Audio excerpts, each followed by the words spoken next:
ಇಡೀ ಕರ್ನಾಟಕದ ಇತಿಹಾಸದಲ್ಲಿ ಮೊಟ್ಟ ಮೊದಲ ಬಾರಿಗೆ ನಮ್ಮ ಹೆಮ್ಮೆಯ KMF IVF ET ತಂತ್ರಜ್ಞಾನದ ಮುಖಾಂತರ ಕೃತಕ ಗರ್ಭಧಾರಣೆ ಮಾಡಿ ಯಶಸ್ಸು ಕಂಡಿದೆ.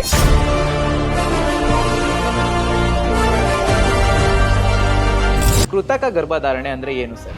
ಲೈಂಗಿಕ ಸಂಪರ್ಕಕ್ಕೋಸ್ಕರ ನಾವು ಬೋರಿಗೆ ಬದಲಾಗಿ ಕೃತಕವಾಗಿ ನಾವು ವೀರ್ಯವನ್ನ ಆರ್ಟಿಫಿಷಿಯಲ್ ಇನ್ಸಮಿನೇಷನ್ ಗನ್ ಹೇಳ್ತೇವೆ. ಸೊ ಅದನ್ನ ಬಳಸೋ ಮುಖಾಂತರ ವೀರ್ಯವನ್ನ ಗರ್ಭಕೋಶದ ಒಳಗೆ ನಾವು ಬಿಡುವುದಕ್ಕೆ.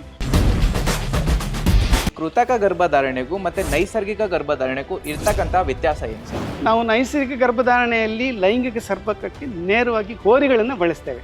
ಇಲ್ಲಿ ಸಂಸ್ಕರಿಸಿದ ವೀರ್ಯವನ್ನು ಬಳಸೋದಿಲ್ಲ, ಆರ್ಟಿಫಿಷಿಯಲ್ ಇನ್ಸಮಿನೇಷನ್ ಗನ್ ಬಳಸೋದು. ಇತ್ತೀಚೆಗೆ ಕೆಲ ಹೆಣ್ಮಕ್ಳು ಕೂಡ IVF ET ಮುಖಾಂತರ ಗರ್ಭಿಣಿಯರಾಗ್ತಾ ಇದ್ದಾರೆ. ಉದ್ದೇಶ ಬೇರೆ ಬೇರೆಯಾಗಿದೆ.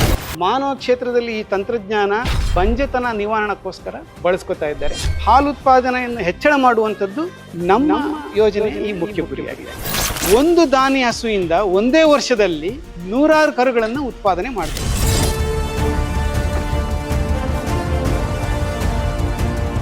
ಈ IVF ET ಅಂದ್ರೆ ಏನು ಸರ್? ಕೃತಕ ಗರ್ಭಧಾರಣೆ ತಂತ್ರಜ್ಞಾನಕ್ಕೆ ಹೋಲಿಸಿದ್ರೆ ಮತ್ತೊಂದಷ್ಟು ಉನ್ನತ ಮಟ್ಟದ ತಂತ್ರಜ್ಞಾನ ಅಂತ ಹೇಳ್ಬೋದು.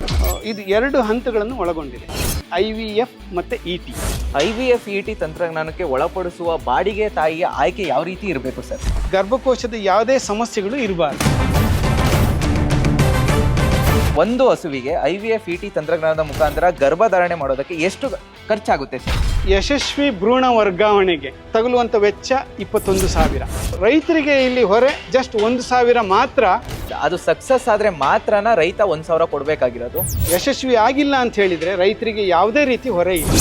ಏನು 2 ಹಸುಗಳು ಕರುಜನನ ಆಗಿದೆ, ನನಗೆ ಆಶ್ಚರ್ಯ ಆಗೋ ರೀತಿಯಲ್ಲಿ 50 kg